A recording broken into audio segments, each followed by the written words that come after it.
welcome to my channel. I'm Deziel and today I'm doing with you a wrap top. The wrap top that I'm showing you today, I keep it very simple because my point is just to show you how it works in pattern.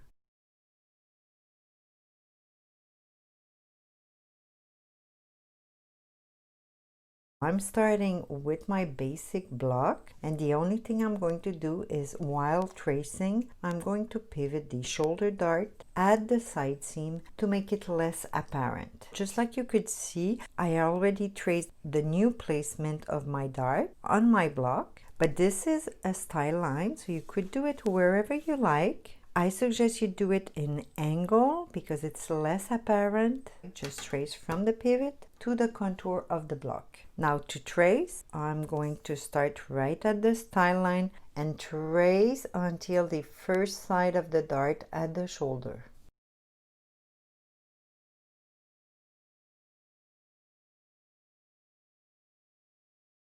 To trace the second part, you're going to take your pattern awl, hold the pivot, close the shoulder dart, so bring the second notch over the first one, and trace the rest of the block from the second notch all the way to the placement of the dart on the side seam.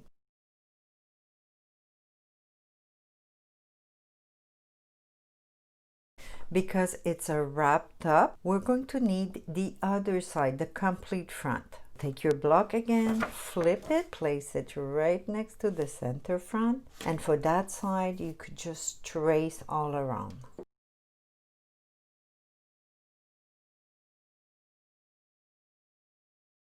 I want to complete the dart, so right away you're going to find the middle of the width of the dart, or the opening here.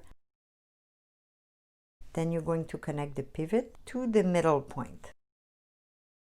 Now we could shorten this dart. I would say a maximum of 5 centimeters or 2 inches. Now we're going to retrace the dart from the new pivot to both sides of the dart. Now the pattern is going to be missing the punch hole. Punch hole is 1 centimeter or 3/8 of an inch inside the dart. And remember that the punch hole is the reference that's going to be transported from the pattern to the fabric. A last thing about the dart is close it so we could get the jog. How to close it? It's by folding the bottom line and bring it over the top line. This way the back of the dart is going to be towards the bottom.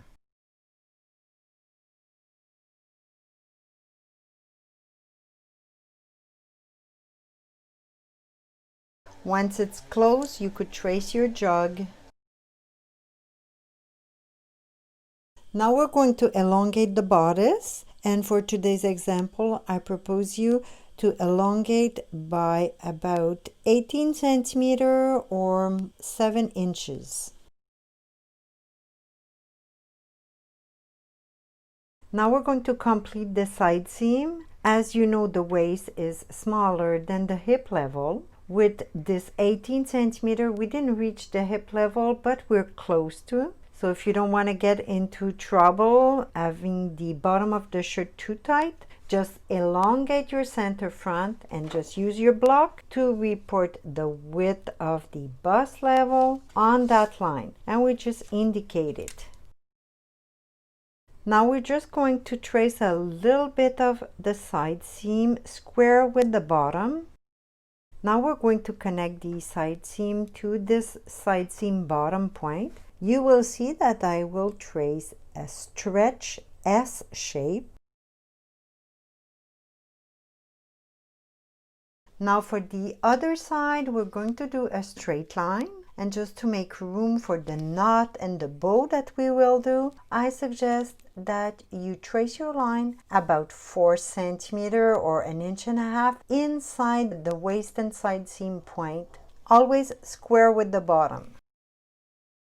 For that style, I decide to do the sash or the waistband 5 centimeters or 2 inches wide. And we're going to place it half and half on each side of the waistline. So 2.5 down, 2.5 up, or 1 inch down, 1 inch up. To indicate it, we need notches, so one at the bottom and one on top. On the other side, first I'm going to elongate that line that I did 2.5 or 1 inch towards the top, and I indicate the second one 2.5 down or 1 inch down. I'm going to ask you to enlarge a bit the neckline. For this style, I'll do 2 centimeters or 3/4 of an inch.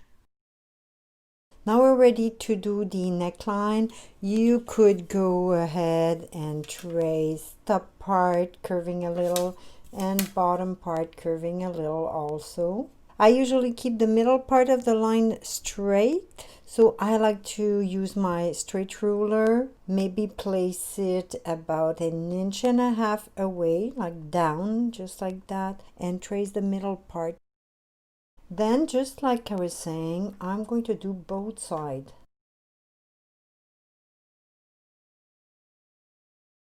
Now what we're missing is the facing that will trace about 2 inches or 5 centimeters parallel to the new neckline.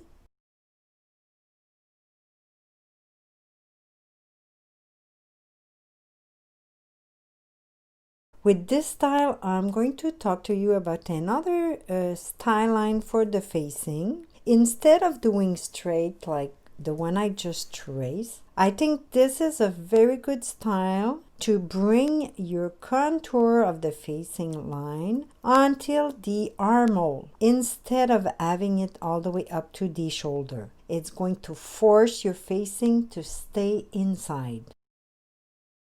I think it would be good if you had a notch for assembling the facing with the bodice. So on that contour line, the neckline, and remember not to center your notch, so we place it by eyes. Now you could put the seam allowance all around and a hem at the bottom.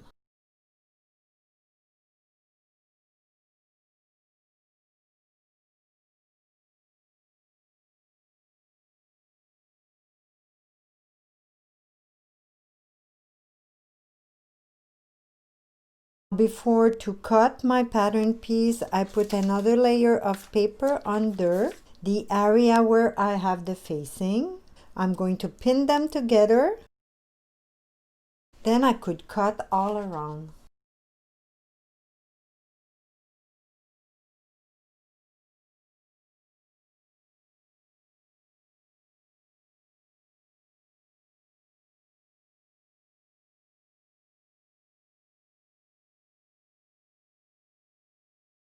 Before to separate my piece, I'm going to do my notch on both pieces in the same time.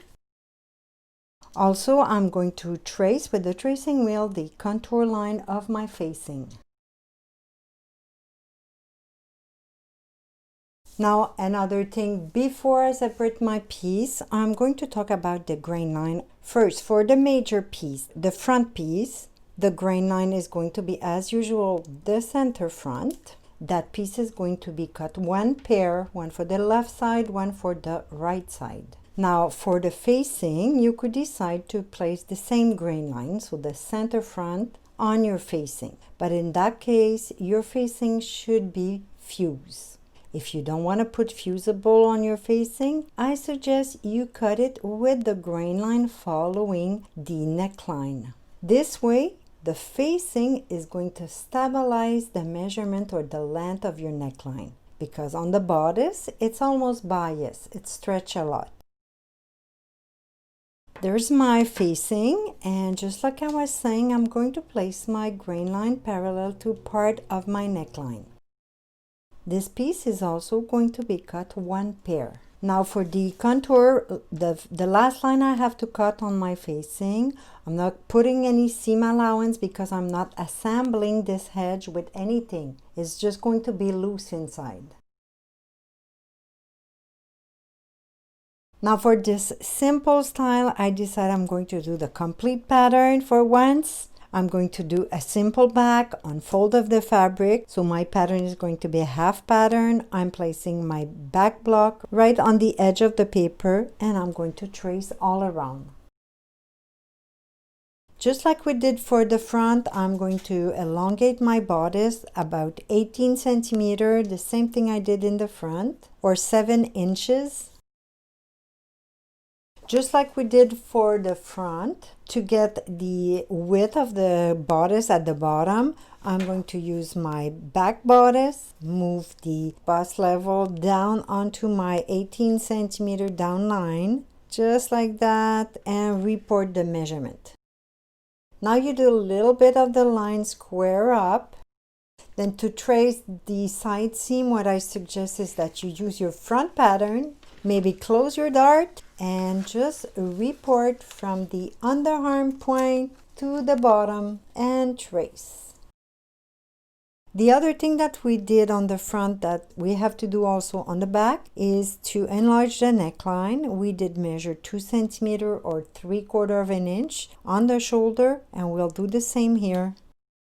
Now what we have to do is connect this line to the center back, of course. When this measurement is little, sometimes we could just connect with the original line, but 2 centimeters is a little too much to connect to the original line. I think we should drop a little the center back, maybe half what we did at the shoulder, so maybe 1 centimeter down. Remember that we have to keep about 3 centimeters square with the center back, and then you connect with the shoulder. Now we're ready to put the seam allowance and the hem at the bottom. This piece is going to be on the fold of the fabric, cut 1 time.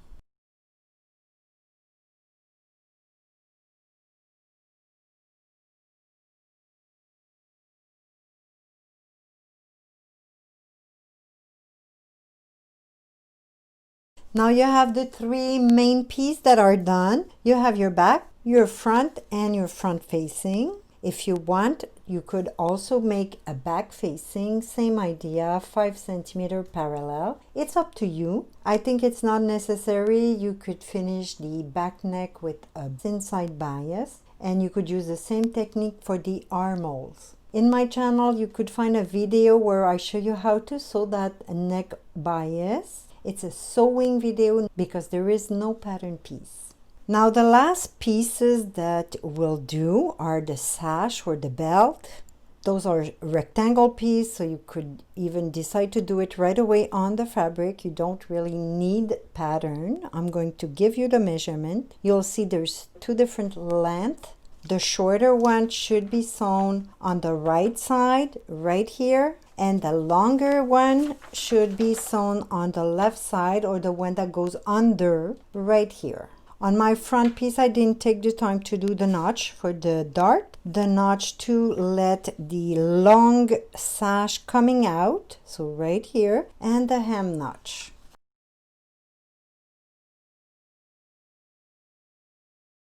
For the back, you put the notch for the hem only on the side seam because the center back is on fold. Now for the 2 last pieces, I usually just do a little drawing right on the pattern or on a little paper like that, just to keep the reference of the measurement, and I do it right on the fabric. The small one should be about 75 centimeters or 30 inches. That was for a size 10. So I would say you should do a little longer or a little shorter depending on the size you're doing.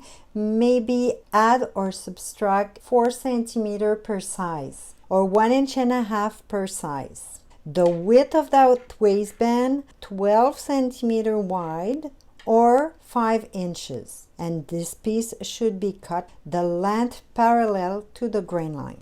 For the longer piece, I cut it 110 centimeters long or 43 inches for my size 10, also parallel to the grain line. And the width is the same thing, so 12 centimeters or 5 inches. That's it for today. I hope you enjoy. Thanks for watching, and I see you next time.